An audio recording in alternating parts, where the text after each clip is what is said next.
Hello friends, कैसे हो आप सभी। उम्मीद करता हूं कि आप बहुत बढ़िया होंगे और आपकी तैयारी बहुत अच्छी चल रही होगी। फ्रेंड्स, आज यानी कि 13 सितंबर आपका एग्जाम सिटी आ जाएगा। आपको जानकारी हो जाएगी कि आपका एग्जाम किस डेट को है और कहां पर है। ठीक है, एडमिट कार्ड यानी कि लैब के बारे में आपको जानकारी जो है वो 16 सितंबर को मिल जाएगी। तो अब जो है जरूरत है आपको एक अच्छे रिवीजन की कि जो मेहनत आपने 6-7 महीने तक लगातार आपने जो की है उस मेहनत को आप कैसे यहाँ पे संजो के रखना है। यानी कि अब जो है लास्ट के ये 8 से 10 दिन जो आपके पास है, तो 8 से 10 दिन आप कैसे रिवीजन करोगे इस जितना जो आपने लगभग 6 से 7 महीने के अंदर आपने पढ़ा है। या कोई स्टूडेंट ऐसा भी है कि जिन्होंने 1 साल से जो लग रहा है या उससे ज्यादा समय से भी कई स्टूडेंट है कि जो आप कंटिन्यू तैयारी कर रहे हैं। तो यहां पे आज हम डिस्कस करेंगे पूरा दिल्ली सल्तनत का राजनीतिक विस्तार। स्टूडेंट्स, दिल्ली सल्तनत का राजनीतिक विस्तार। दिल्ली सल्तनत के राजनीतिक विस्तार के अंदर हम गुलाम डायनेस्टी, उसके बाद में खिलजी डायनेस्टी, फिर हम देखते हैं तुगलक और Syed and after Lodhi dynasty के बारे में हम यहाँ पे चर्चा करेंगे कि इन डायनेस्टी के अंदर जो जो रूलर हुए हैं उनसे संबंधित मैं यहाँ पे आपसे क्वेश्चन लेके आया हूं। इन 27-28 क्वेश्चन के अंदर मैं आपको कोशिश करूंगा कि पूरा दिल्ली सल्तनत का जो राजनीतिक विस्तार है, दिल्ली सल्तनत में मैं 3 वीडियो बनाऊंगा और तीनों वीडियो कल तक आपको दे दूंगा। यानी कि कहने का मतलब ये कि अगर आप इन तीनों वीडियो को आप देख लोगे दिल्ली सल्तनत के, तो आप जो है एक पूरे के पूरे चैप्टर यानी कि जो बुक्स के अंदर लगभग आपको 150-200 पेज आपके कवर करता है दिल्ली सल्तनत, और एग्जाम के अंदर भी आपका यहाँ पे 10 क्वेश्चन लगभग बनता है दिल्ली सल्तनत से। तो ये कोशिश रहेगी कि भाई हर एक उस पहलू को टच करे जहां से आपके क्वेश्चन बनने की संभावना ज्यादा से ज्यादा रहती है स्टूडेंट्स। ठीक है, तो एग्जाम बहुत पास में है। अब एक तो बिल्कुल भी किसी भी प्रकार की कोई समस्या मतलब अगर आए तो बेहिचक आपने पूछ लेना है। नंबर आपको स्क्रीन पर शो हो रहा है, लेकिन बिना बात मतलब ये होता है कि एग्जाम जब पास आता है ना, तो बिना एक टेंशन सी बढ़ने लग जाती है ना। एक टेंशन सी बढ़ने लग जाती है कि पता नहीं होगा कि नहीं होगा। इतनी मेहनत भी की है, कभी लगता है हो जाएगा, कभी लगता है कि नहीं हो जाएगा। ये होता है, ये सभी के साथ में होता है और सभी एग्जाम के अंदर होता है। ऐसा नहीं है कि आपके साथ में कुछ विशेष तौर पे हो रहा है, ये सभी के साथ में होता है। एग्जाम जब पास आता है आपका, ठीक है ना, तो घबराना नहीं है। अच्छे से आपने मेहनत बहुत अच्छी की है। देखो, जिसने मेहनत की है उसको घबराने की जरूरत नहीं है, और जिसने मेहनत नहीं की है उसका तो भाई राम ही भला करेगा। ठीक है ना, तो यहां पे चर्चा करते हैं अपने महत्वपूर्ण क्वेश्चन की। दिल्ली सल्तनत की ओवरव्यू में आपको कंप्लीट राजनीतिक विस्तार दिल्ली सल्तनत का 5 डायनेस्टी का मैं आपको यहां पे दूंगा।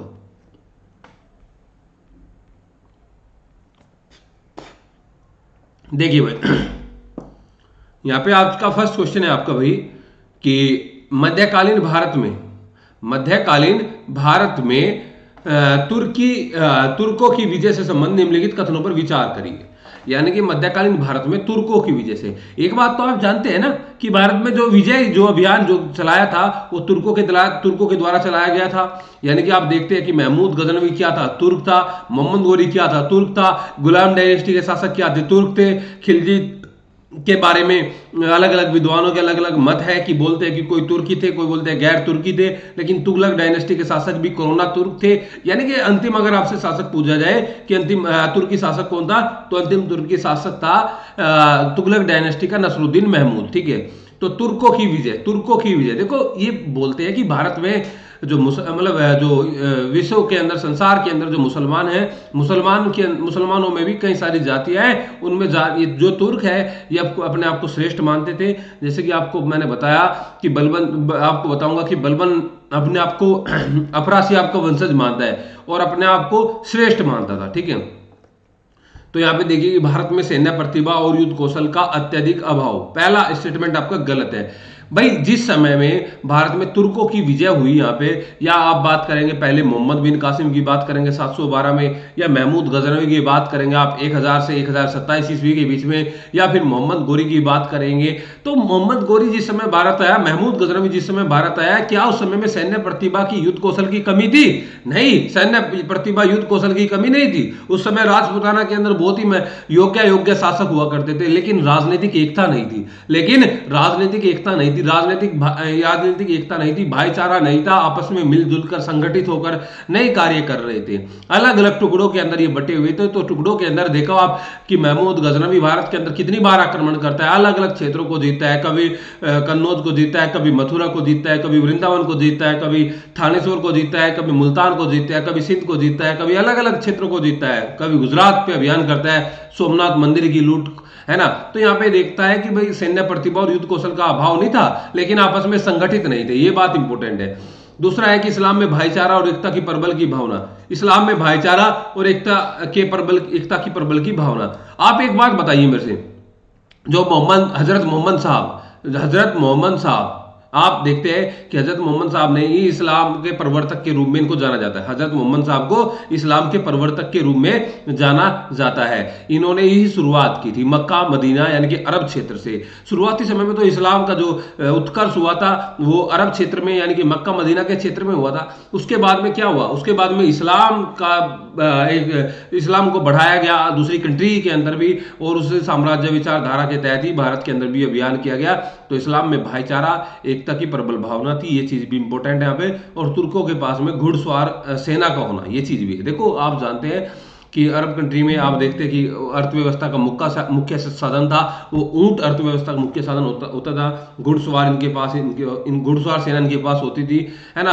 उस समय में ये महत्वपूर्ण, भारतीय तलवार से लड़ते थे, इनके पास तीर धनुष होते थे, ठीक है ना। तो कैसे, है ना। तो ये दोनों के दोनों ऑप्शन यहाँ पे आपके सही है, यानी कि दोनों के दोनों ऑप्शन यहाँ पे आपके सही है भाई। नेक्स्ट आप देखिए कि 1192 में मोहम्मद गोरी ने भारतीय उपमहाद्वीप में अपने विजित क्षेत्र में कुतुबुद्दीन ऐबक को प्रशासक के रूप में नियुक्त किया। तो यहाँ पे एक नाम आप देख रहे हैं मोहम्मद गोरी। देखो गोर और गजनी ये अलग अलग क्षेत्र है, गोर और गजनी ये दोनों अलग अलग क्षेत्र है। और आप जानते हैं कि गजनी, महमूद गजनी यानी सुबुक्तगीन के समय, उसके बाद में काफी समय तक गोर और गजनी का आपस में एक संघर्ष बना रहता है। और अंतिम समय में जब आप देखोगे गोड़ क्षेत्र के अंदर जो मोहम्मद जो गोरी है, यानी कि मूल नाम इनका सियाबुद्दीन था, सियाबुद्दीन इनका नाम था, शहाबुद्दीन मोहम्मद गोरी, है ना। तो इन्होंने जो है भारत को जीतने के लिए कई सारी लड़ाइयाँ लड़ी, निरंतरता इन्होंने अपना अभियान किए। हालांकि कई बार ये पराजित भी हुए। अगर आपसे पूछा जाए कि वे कौन कौन सी लड़ाइयाँ थी जहां पे मोहम्मद गोरी पराजित हुए, तो आप बोलोगे पहली लड़ाई तो चालुक्य शासक भीम द्वितीय से पराजित हुए मोहम्मद गोरी, ठीक है। भीम द्वितीय या इनको मूलराज भी बोलते हैं, जिनकी माता का नाम नायिका देवी था। दूसरा, अगर आपसे पूछे दूसरी बार कब मोहम्मद गोरी हारे थे, तो पृथ्वीराज चौहान तृतीय से हारे थे। जो तराइन की पहली लड़ाई 1191 के अंदर हुई थी। तो दूसरी बार, हम तीसरी बार का पता नहीं चलता कि तीसरी बार कब हारे थे मोहम्मद गोरी। तीसरी बार हारे थे 1205 के अंदर, ये लेकिन ये भारत में नहीं हारे थे, ये ख्वारिज्म के शासक यानी कि ख्वारिज्म शासक से हारे थे 1205 में। लड़ाई का नाम था अंधखुंद की लड़ाई, ठीक है। तो यहाँ पे आप देख रहे हैं कि मोहम्मद गोरी ने भारतीय उपमहाद्वीप में विजित क्षेत्र में कुतुबुद्दीन ऐबक को प्रशासक नियुक्त किया। आप जानते हैं कि मोहम्मद गोरी के कोई भी बेटा नहीं था, मोहम्मद गोरी के कोई भी संतान नहीं था, कुतुबुद्दीन ऐबक उनका दास था। और उस समय में आप जानते हैं कि भाई जो दास वगैरह जो अपने होते थे, इन दासों से संबंधित इन दासों से संबंधित ही आप देखते हैं कि भाई इनको अपने बेटे से ज्यादा बढ़ चढ़ के इनको पाला जाता था, समझा जाता है। इन दासों को ही बेटे से ज्यादा पढ़ के पाला जाता था या समझा जाता था। यहाँ पे आप जो देखते हैं, ठीक है। इसके बाद में आप देखिए यहाँ पे भाई कि मोहम्मद गोरी की दिलचस्पी गजनी और गोर प्रदेश में थी, ना कि भारतीय क्षेत्र में। आप एक बात देखिए यहाँ पे कि 1191 में जीता, 1191 में हारे मोहम्मद गोरी, 1192 में जीता। तो यहाँ पे आप एक चीज देख रहे हैं कि भाई मोहम्मद गोरी की दिलचस्पी जो है, इन्होंने यहाँ पर भारतीय को विजय किया। देखो ऐसा नहीं है कि महमूद गजनवी की तरह इन्होंने बस मात्र इनका उद्देश्य धन लूटना था, मात्र ये उद्देश्य नहीं था, इनको यहाँ पे साम्राज्य विस्तार अपना करना था। लेकिन ये वाला क्षेत्र जो है इन्होंने दिया कुतुबुद्दीन ऐबक को, और अपने आप गया गजनी और गोर प्रदेश में। लगातार संघर्ष वहां पे ख्वारिज्म से चल रहा था, ख्वारिज्म, है ना। और इनके जो भाई थे सियाबुद्दीन, मोहम्मद गोरी के जो भाई थे गयासुद्दीन, आपसी समझौता था। वो उधर पश्चिम को जीत रहा था, इधर पूर्व को जीत रहा था। जब इन्होंने लगा कि ये पृथ्वीराज चौहान तृतीय को जीता गया है, या भारत के अंदर राजपूताना जो मुख्य शासक था इनको जीत लिया, ये वापस गए। और इसके बाद में यहाँ कुतुबुद्दीन ऐबक का मुख्य रोल यहाँ पे आप देखते हैं। और तब उसके बाद आप 1194 में चंदावर की लड़ाई में ये जयचंद को हराएंगे, जो चंदावर की जो लड़ाई होगी यमुना नदी किनारे पे। ये बात भी सही है आपकी कि इनका जो मुख्य जो दिलचस्पी थी वो गजनी और गौर प्रदेश में थी। भारतीय तो एक जीत कर कुतुबुद्दीन ऐबक को यहाँ पे प्रशासक नियुक्त कर दिया था। तो ये स्टेटमेंट सही है और इस स्टेटमेंट की सही विजय जो सही व्याख्या कर रहा है ये आपका ए ऑप्शन यहाँ पे सही है भाई, ठीक है। नेक्स्ट आप देखिए कि कुतुबुद्दीन ऐबक के संदर्भ में निम्नलिखित में से कौन सा कथन सत्य है। कुतुबुद्दीन ऐबक के संबंध में निम्नलिखित में से कौन सा कथन असत्य है। ऐबक के संबंध में दिल्ली सल्तनत का पहला सुल्तान, ध्यान रखना इस बात का, अगर आए दिल्ली सल्तनत का पहला सुल्तान तो आप बोलोगे दिल्ली सल्तनत का पहला सुल्तान कुतुबुद्दीन ऐबक। अगर आए दिल्ली सल्तनत का पहला वास्तविक सुल्तान, वास्तविक, तो आप बोलोगे कि दिल्ली सल्तनत का पहला वास्तविक सुल्तान इल्तुतमिश होगा। अगर आए इस्लाम धर्म की स्थापना करने वाला भारत के अंदर, भारत में इस्लाम धर्म का संस्थापक कौन था, तो आप बोलोगे मोहम्मद गोरी। देखो 3 क्वेश्चन बन गए यहां से आपका। अगर पूछे भारत में इस्लाम धर्म की स्थापना करने वाला तो मोहम्मद गोरी। अगर पूछे दिल्ली सल्तनत का पहला सुल्तान तो कुतुबुद्दीन ऐबक। अगर पूछे दिल्ली सल्तनत का वास्तविक सुल्तान तो आप बोलोगे कि आपका होगा दिल्ली सल्तनत का वास्तविक इल्तुतमिश। ओके, बात समझ आई आपकी। दूसरा कि सुल्तान बनने के समय उसने मलिक और सिपह सालार की उपाधि धारण की। भाई इन्होंने सुल्तान की उपाधि नहीं धारण की। कुतुबुद्दीन ऐबक ने सुल्तान की उपाधि नहीं धारण की, मलिक और सिपह सालार की उपाधि धारण की। और कई सारी उपाधियां थी, लाख बख्श इनको बोलते हैं, या इनको आप बोलते हैं हजार, मतलब ये लाख बख्श बोलते हैं, या हातिम बोलते, हातिम भी बोलते हैं इनको, यानी कि ये दान बहुत ज्यादा करते थे, है ना। तो सुल्तान की उपाधि नहीं धारण की। एक शासक आप सैयद वंश में भी पढ़ोगे, खिजर खान, खिजर खान को भी आप देखोगे कि ये भी सुल्तान की उपाधि नहीं धारण करते हैं। तो इन्होंने भी सिर्फ और सिर्फ मलिक और सिपह सालार की उपाधि धारण की। इसी करके आप देखोगे फिरोज तुगलक ने अपना इनका नाम नहीं लिखाया कुतुबे के अंदर, इल्तुतमिश से नाम लिखवाना शुरू किया। इसके बाद में आप देखते हैं कि कुतुब मीनार और 2.5 दिन का झोपड़ा मस्जिद का निर्माण किया। ये बात सही है कि कुतुब मीनार की शुरुआत जो है कुतुबुद्दीन ऐबक के द्वारा ही की गई थी बख्तियार काकी की याद में, लेकिन पूरा नहीं करा सके, पूरा इल्तुतमिश ने कराया। आगे चलकर जब मंजिल ध्वस्त हुई तो फिरोज तुगलक ने अपना सहयोग दिया। 2.5 दिन का झोपड़ा, ये आप देखते हैं 2.5 दिन का झोपड़ा, यहाँ पे चौहान शासक अमीर देव, या ये चौहान शासक जो विग्रह राज चतुर था, इनका विद्यालय यहाँ पे हुआ करता था। तो इसको 2.5 दिन का झोपड़ा जो मस्जिद थी ये अजमेर के अंदर है भाई, इसका निर्माण भी। दिल्ली को अपनी राजधानी बनाया, दिल्ली को राजधानी बनाने वाला सुल्तान जो था वो इल्तुतमिश था। दिल्ली को राजधानी बनाने वाला सुल्तान इल्तुतमिश था। इन्होंने अपनी राजधानी लाहौर रखी। कारण था कुबाचा और एल्दोज, कारण था कुबाचा और एल्दोज। तो थर्ड का जो आंसर होगा वो होगा आपका डी, ठीक है। नेक्स्ट आप देखिए कि इल्तुतमिश के संदर्भ में कौन सा कथन सत्य है, कौन सा कथन सत्य है भाई। उसके शासन काल में चंगेज खान के नेतृत्व में मंगोल ने दिल्ली पर आक्रमण किया। देखो अगर आपसे पूछा जाए, ये बात तो सही है कि चंगेज खान का आक्रमण हुआ था इल्तुतमिश के समय में, आप यहां देखते हैं और आंसर लगा देते हैं। ये बात तो सही है, चंगेज खान का आक्रमण हुआ था इल्तुतमिश के समय में, मंगोल था चंगेज खान, यह भी सही है, लेकिन दिल्ली पर आक्रमण नहीं हुआ था। इस बात का ध्यान रखना है। पहली बार दिल्ली सल्तनत के अंदर दिल्ली पर आक्रमण जो हुआ था वो अलाउद्दीन खिलजी के समय में हुआ था, वो अलाउद्दीन खिलजी के समय में हुआ था। चंगेज खान जलालुद्दीन मांग बर्नी का पीछा करते हुए आ रहा था, तो इल्तुतमिश ने जलालुद्दीन मांग बर्नी के दूत की हत्या करके उनसे कहलवा भिजवा दिया गया था कि भारत की जलवायु आपके अनुकूल नहीं है, तो कृपया करके आप अपने जगह पे पधारिए। और इन्होंने कोई भी सहायता इन्होंने नहीं दी थी। इल्तुतमिश ने सूझबूझ के तहत अपने साम्राज्य को बचाया था। आगे चल के आप देखोगे इल्तुतमिश की जो बेटी होगी रजिया सुल्तान, उन्होंने भी मंगोलों को सहायता नहीं दी। और मंगोलों यानी कि आप देखोगे वहां पे मलिक हसन कारलुग तो बरन बुलंद शहर की आय इनको दी थी, लेकिन मंगोलों के विरुद्ध जो है उनको सहायता नहीं दी। तो पहला ऑप्शन आपका गलत है कि दिल्ली पर आक्रमण अलाउद्दीन खिलजी के समय में उसने रक्त और लोह की नीति अपनाई, रक्त और लोह की नीति बलबन ने अपनाई थी, यह भी गलत है आपका। सल्तनत की राजधानी को काबुल से दिल्ली स्थानांतरित किया, यह बात सही है। नहीं, यहां पे भी गलत है, यहां पर भी गलत है। देखो हम जो है जल्दबाजी में बहुत ज्यादा गलती कर सकते हैं। देखो मैंने ही यहां पे गलती कर दी। आप देखते हैं कि हाँ दिल्ली राजधानी स्थानांतरित की थी, ये बात सही है, लेकिन ये देखिए ना अब कि दिल्ली राजधानी स्थानांतरित की थी, कहां से राजधानी स्थानांतरित की थी, काबुल से की थी या लाहौर से की थी? भाई ये लाहौर से की थी, है ना। कहां से की थी? लाहौर से। ऐबक ने राजधानी कहां बनाया था? अपनी लाहौर बनाया था, ना कि काबुल बनाया था। और हम जल्दबाजी में करते यही है। आप वीडियो को पॉज किया करें, आंसर दिया करें, ठीक है। तो तीसरा ऑप्शन भी गलत आपका। चौथा, तुर्का ने चहलगानी की स्थापना की। ये बात सही है, चालीसा की स्थापना की थी। 40 मुख्य सरदारों की स्थापना यहाँ पे इल्तुतमिश के समय में आप देखते हैं हुई थी, ठीक है। और आप इल्तुतमिश के शासन काल में बहुत सारे कार्य देखते हैं कि न्यायिक जंजीर व्यवस्था की शुरुआत की थी, बच्चों की पढ़ाई के लिए बगदाद से पुस्तकें मंगवाई थी, है ना। आगे देखिए, इल्तुतमिश से संबंधित दूसरा क्वेश्चन है कि इल्तुतमिश के संदर्भ में कौन सा कथन असत्य है। आंसर दिया करें खुद भी। किसने इक्ता प्रणाली को लागू किया? ये आप जानते हैं, इक्ता प्रणाली को लागू किया इल्तुतमिश के द्वारा। इक्ता प्रणाली, इक्ता। जीतल और टंका मुद्रा को जारी किया उसने। तांबे का जीतल और चांदी का टंका, तांबे का जीतल और चांदी का टंका मुद्रा को जारी किया। इनके मुद्रा विशेषज्ञ के रूप में भी इनको जाना जाता है। मुद्रा पहली बार जो इनके द्वारा जारी की गई थी। राजधानी को लाहौर से दिल्ली स्थानांतरित किया गया। ये बात सही है, मैंने अभी अभी बताया कि राजधानी स्थानांतरित किया। और कुव्वतुल इस्लाम मस्जिद का निर्माण कराया। कुव्वतुल इस्लाम मस्जिद का निर्माण जो दिल्ली में हुआ था, ये किसके द्वारा किया गया था? ये किया गया था आपका किसके द्वारा भाई? ऐबक के द्वारा, ठीक है। तो ये याद रखना, कुव्वतुल इस्लाम मस्जिद का निर्माण, ओके, याद रखना इस बात का भाई। तो अगर आपसे कोई भी पूछे कि इनके द्वारा और क्या कार्य किया, तो मकबरों की शुरुआत इल्तुतमिश के द्वारा की गई थी। मकबरों का पितामह इनको बोला जाता है। अपने बेटे का मकबरा भी इन्होंने बनवाया था, है ना। नेक्स्ट आप देखिए, तो इसका आंसर आपका है डी, ये असत्य है आपका, ये सही नहीं है। नेक्स्ट आप देखिए भाई कि रजिया सुल्तान के पतन के कारणों से संबंध में विचार करना है। रजिया सुल्तान के पतन के कारणों के संबंध में आप जानते हैं, इल्तुतमिश के बाद में अगर क्रोनोलॉजी बताऊं, देखो ऐबक के बाद में गद्दी पर बैठा था आराम शाह। ऐबक के बाद में गद्दी पर बैठा था आराम शाह, यानी कि इल्तुतमिश से पहले। गद्दी से हटाया गया, ज्यादा नहीं पढ़ना, लेकिन क्रोनोलॉजी में पढ़ना है।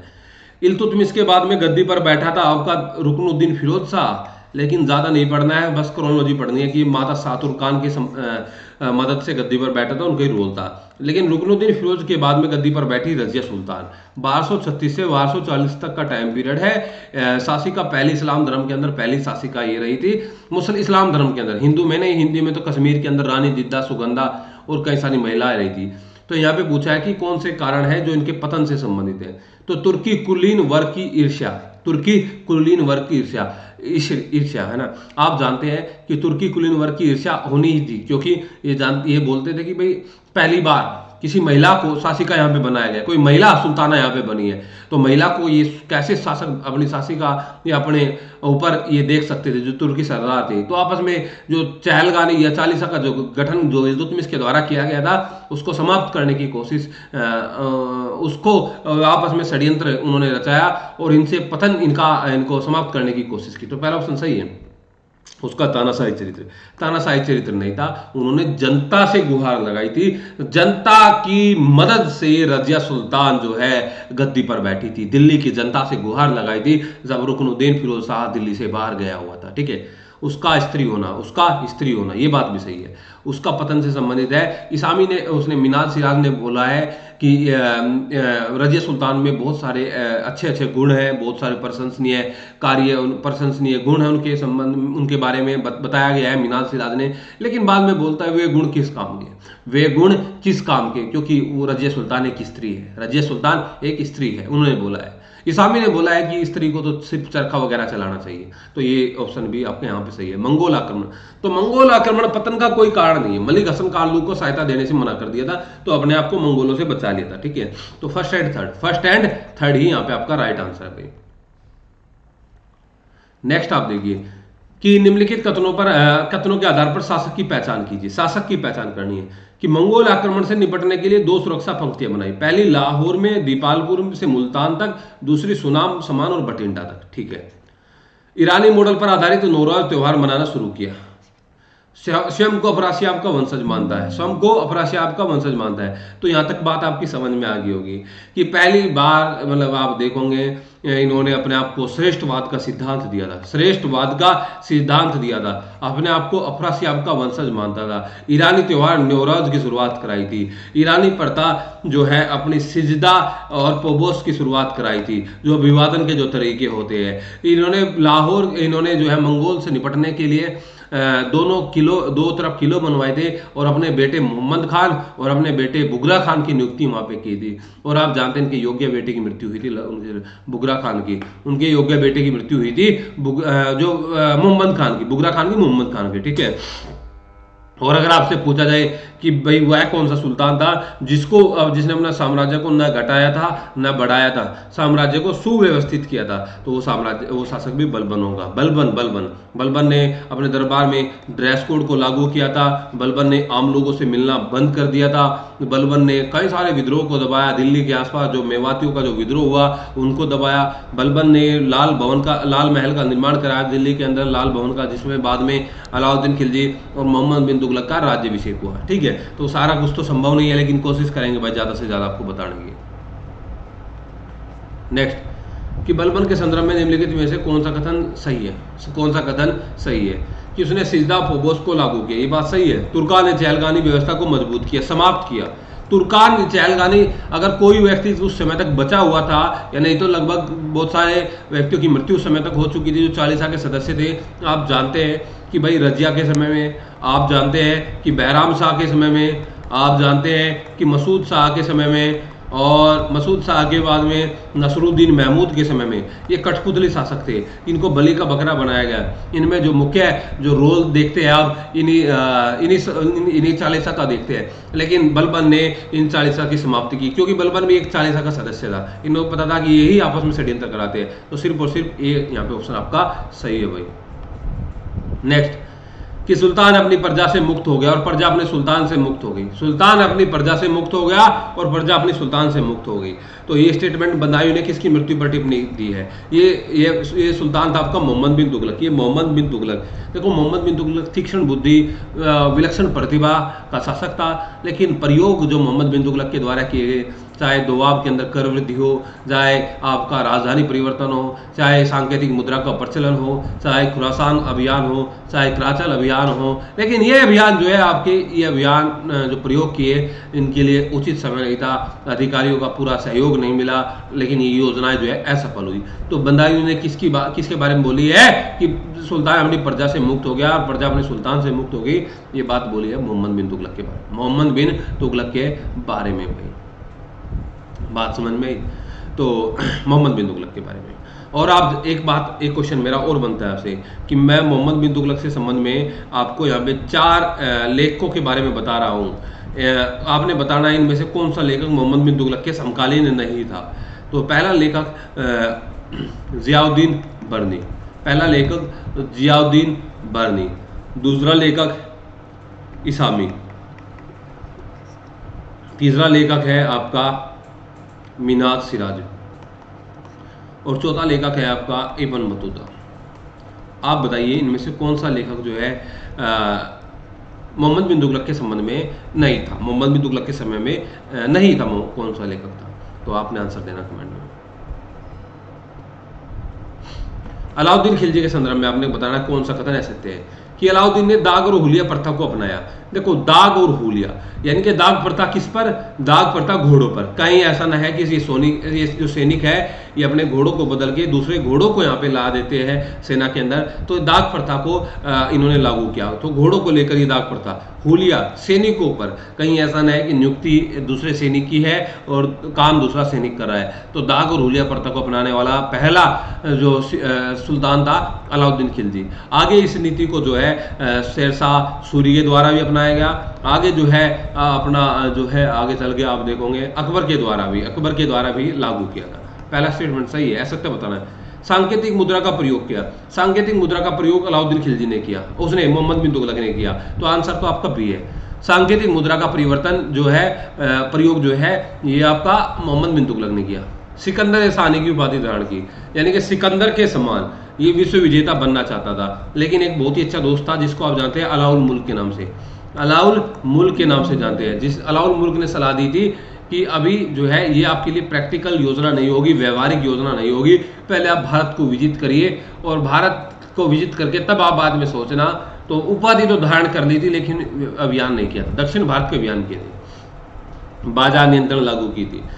देखो आप एक बात बताइए, जब अलाउद्दीन खिलजी की सेना बहुत ही भारी भरकम सेना होगी, बहुत सारे अभियान होंगे, तो उसके लिए वेतन भी सेना को चाहिएगा, और वेतन चाहने के लिए उनको अगर ज़्यादा मतलब सही वेतन नहीं मिलेगा, मतलब कम वेतन मिलेगा, तो उसको अपना खर्च कैसे चलाएंगे? तो बाजार को नियंत्रित किया था अलाउद्दीन खिलजी ने यहाँ पे, ठीक है। तो इसकी कीमत निर्धारित की थी। तो आंसर तो आपका बी है यहाँ पे भाई, ठीक है। नेक्स्ट टाइप कि अलाउद्दीन खिलजी के दक्षिण अभियान के लिए उत्तरदायी कारणों के संबंध में आपने निम्नलिखित कथनों पर विचार करना है कि वह दक्षिण भारत के समृद्ध खजाने को प्राप्त करना चाहता था। ये बात सही है कि दक्षिण भारत में समृद्धि के कारण एक इनका झुकाव था। आप अलाउद्दीन खिलजी के समय में भी देखोगे कि अलाउद्दीन ने अभियान वहां पे किया था। उत्तर का क्षेत्र उसके द्वारा पहले ही विजित हो चुका था। उत्तर का क्षेत्र आपने देखा कि अलाउद्दीन खिलजी ने गुजरात जीता। अलाउद्दीन खिलजी ने गुजरात जीत के बाद में रणथंबोर राजस्थान को जीता।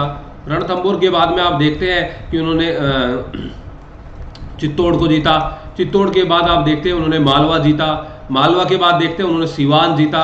सीवान के बाद आप देखते हैं उन्होंने जालोर जीता। तो गुजरात, रणथंबोर, चित्तौड़, मालवा, सीवान, जालोर इन सभी को जीता। उसके बाद में दक्षिण अभियान करते हैं कि देवगिरी, वारंगल, होयसल, पांडे। ठीक है, तो ये दोनों पहला स्टेटमेंट सही है। दूसरा सही है दक्षिण का सुहाना मौसम, ये गलत है। दक्षिण का सुहाना मौसम ये गलत है। और आपसे मेरा एक क्वेश्चन और यहाँ पे बनता है कि आप बताइए कि जिस समय में अलाउद्दीन खिलजी ने जो अभियान अपने चलाए उत्तर भारत और दक्षिण भारत के, तो तत्कालीन गुजरात का शासक कौन हुआ करता था? रणथंबोर का शासक कौन था? चित्तौड़ का शासक कौन था? मालवा का शासक कौन था? सिवाना का शासक कौन था? जालोर का शासक कौन था? देवगिरी शासक कौन था? वारंगल, होयसल, पांडे शासक कौन था? सभी के आप कमेंट में आंसर देना, नहीं तो मैं बताऊंगा आपको। अगर किसी से नहीं आते हैं तो वो बोलना कि सर नहीं आते हैं, मैं कमेंट में आपको बता दूंगा। नेक्स्ट, कि सिकंदर लोदी के संदर्भ में आपने बताना है, कथनों पर विचार करना है कि कौन से कथन सही है। कि सिकंदर लोदी अपनी धार्मिक नीति में कट्टर इस्लामिक और असहिष्णु था। कट्टर इस्लामिक था, ये बात सही है, कट्टर इस्लामिक था। उन्होंने, इसमें कोई कसर नहीं है कि उन्होंने महिलाओं को मज़ारों पर जाने से रोका और बहुत सारे ऐसे कार्य इनके द्वारा किए गए। आगरा नामक नगर की स्थापना की राजधानी बना, यह जानते हैं आगरा नामक नगर की स्थापना 1504 में की थी और राजधानी बनाया था 1506 में सिकंदर लोदी ने आगरा को। ठीक है, गुल्लू की उपनाम से कविता लिखता था, ये बात तो सही है कि गुल्लू की उपनाम से कविता लिखता था, लेकिन ये बात सही नहीं है कि उर्दू में लिखता था, ये फारसी में लिखता था। कौन सी भाषा में लिखता था? ये फारसी में लिखता था, फारसी में लिखता था। ठीक है, उर्दू में नहीं, फारसी में लिखता था। आप बताइए कि सिकंदर लोदी का वजीर का नाम क्या था? सिकंदर लोदी के वजीर का नाम क्या था? तो यहाँ पे आंसर आपका 1 और 2 सही है। नेक्स्ट, कि फिरोज तुगलक ने हिंदुओं को जिम्मी की संज्ञा दी, ये बात सही है, जिम्मी की संज्ञा दी। और फिरोज तुगलक की धार्मिक नीति धर्मांता और असहिष्णुतापूर्ण। देखो, फिरोज तुगलक, एफएसटी और सिकंदर लोदी दोनों की सेम नीति थी, दोनों की सेम नीति, धर्मांता और असहिष्णुतापूर्ण नीति थी। तो दोनों के दोनों यहाँ पे आप देखोगे सही भी है और ये व्याख्या भी इसकी सही कर रहा है कि जिम्मी की संज्ञा दी। ठीक है ना, ये सही है भाई आपको। और फिरोज तुगलक के बारे में मैं जब दूसरा बताऊंगा उसमें समझा दूंगा डिटेल। मोहम्मद बिन तुगलक ने अपने दरबार में नियुक्तियों के संदर्भ में उदार नीति अपनाई। तो ये बात सही है कि मोहम्मद बिन तुगलक ने योग्यता के आधार पर, मोहम्मद बिन तुगलक ने योग्यता के आधार पर पदों का आवंटन किया। ऐसा नहीं है कि जो तुर्की है या श्रेष्ठवाद के आधार पर, नक्सलवाद के आधार पर इन्होंने पदों का आवंटन किया। उदार नीति थी, योग्यता के आधार पर। बहुत सारे हिंदुओं को और निम्न जाति के लोगों को भी इन्होंने बड़े बड़े पद दिए थे। और मोहम्मद बिन तुगलक ने अधिकारियों की नियुक्ति में गैर मुस्लिम और निम्न कुलवैध जातियों के व्यक्तियों को भी शामिल किया। ये बात सही है, गैर मुस्लिम और निम्न कुलवैध जातियों के व्यक्तियों को शामिल किया और अत्यधिक उदार नीति अपनाई। तो ये दोनों की बात यहाँ पे सही है। ठीक है, तो ये आपका यहाँ पे ए स्टेटमेंट सही है, ए स्टेटमेंट सही है।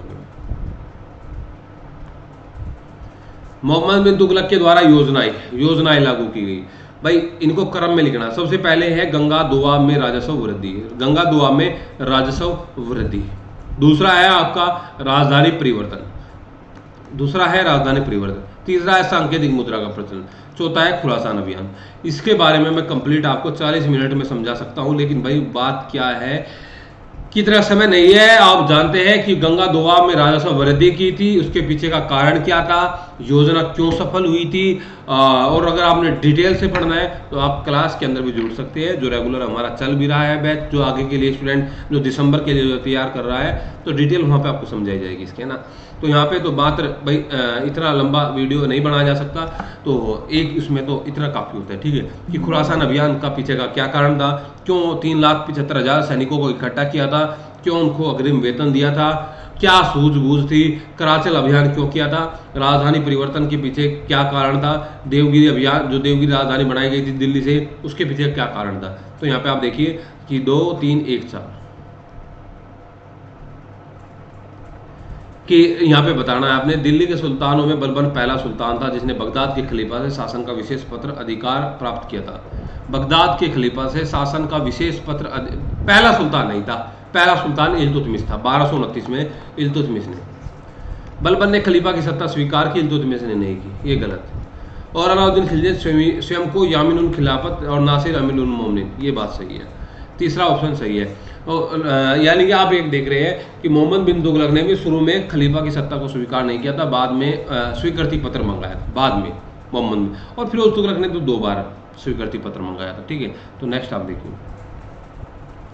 कि फिरोज तुगलक के काल में कोई मंगोल आक्रमण नहीं हुआ, ये बात जानते हैं कि फिरोज तुगलक के काल में कोई भी मंगोल आक्रमण नहीं हुआ, ये बात सही है।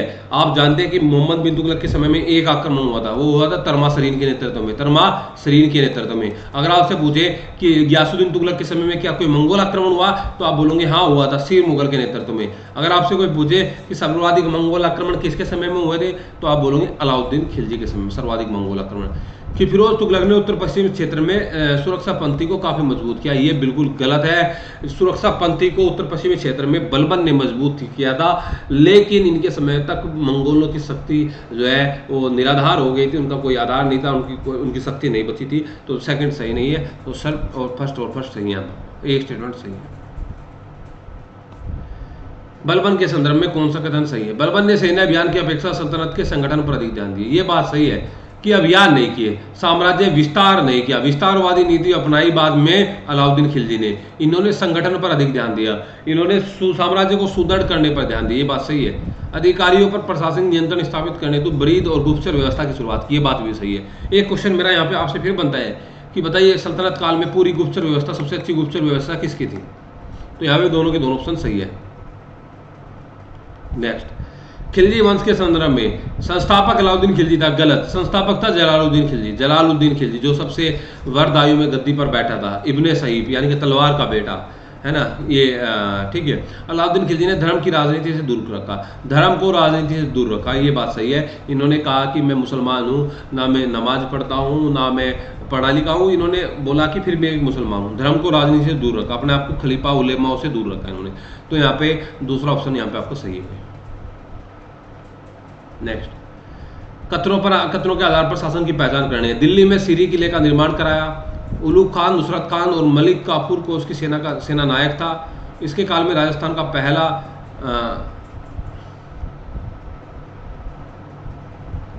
दिल्ली में सीरी किले का निर्माण करा उलूग खान, नुसरत खान, मलिक काफूर। देखो ये उलूग खान, नुसरत खान, जफर खान और अल्फ खान, ये 4 खान थे, ये इनके मुख्य सेनानायक हुआ करते, मलिक भी। और राजस्थान का पहला आक्रमण इनके समय में हुआ, पहला है ना। तो अलाउद्दीन खिलजी के बारे में बात कर रहे हैं, अलाउद्दीन खिलजी के बारे में बात कर रहे हैं, ठीक है। इनको आपने क्रम से लिखना है, ये डायनेस्टी जो है अपनी। तो सबसे पहले आप देखते हैं कि इनमें से सबसे पहले कौन सी थी भाई? खिलजी थी सबसे पहले, यानी कि थर्ड सबसे पहले खिलजी के बाद में आप देखोगे तुगलक थे, थर्ड के बाद फोर्थ, उसके बाद में सैयद, लास्ट में लोधी। 3 4 1 2, 3 4 1 2 यानी कि बी ऑप्शन। अगर आपसे पूछो सबसे ज़्यादा समय तक शासन किसने किया, तो तुगलकों ने किया। सबसे कम समय तक किसने किया, तो आपका खिलजी ने किया, ना कि सैयद, खिलजियों ने किया, ठीक है भाई। नेक्स्ट, शासनकाल में जौनपुर में सरकी वंश के नाम से स्वतंत्र राज्य की स्थापना हुई। सरकी वंश के नाम से संस्थापक हुई, किसके समय में हुई भाई? तो सल्तनत के संदर्भ में उसके साम्राज्य को दिल्ली से पालम तक विस्तृत माना जाता है। दिल्ली से पालम तक किसका इतना छोटा सा? पालम भी दिल्ली के अंदर ही है, ठीक है ना। शासनकाल में तैमूर लंका आक्रमण हुआ, ये किसकी बात कर रहे हैं? ये अंतिम तुर्की सुल्तान या अंतिम तुगलक शासक नासिरुद्दीन महमूद की बात कर रहे हैं कि इनका शासन जो था वो दिल्ली से पालम तक था। अलाउद्दीन खिलजी के निम्नलिखित सैन्य अभियानों को उनके कालक्रम में व्यवस्थित करना है। कि मैंने अभी आपको बताया था गुजरात अभियान, रणथंबोर, चित्तौड़, मालवा, सिवान, जालोर। तो यहाँ पे आप देखते हैं कि सबसे पहले यहाँ पे आप देख रहे हैं रणथंबोर के बाद में चित्तौड़, यानी कि 2 के बाद में 1, 2 के बाद में 1, उसके बाद में 4 3, ठीक है, बी आंसर आपका है भाई। नेक्स्ट आप देखिए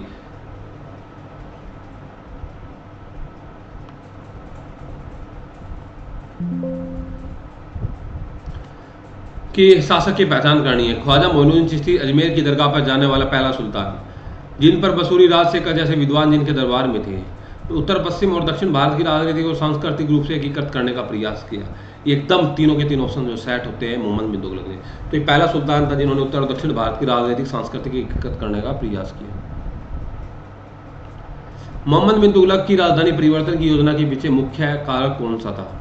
तो मंगोल आक्रमण की बारंबारता,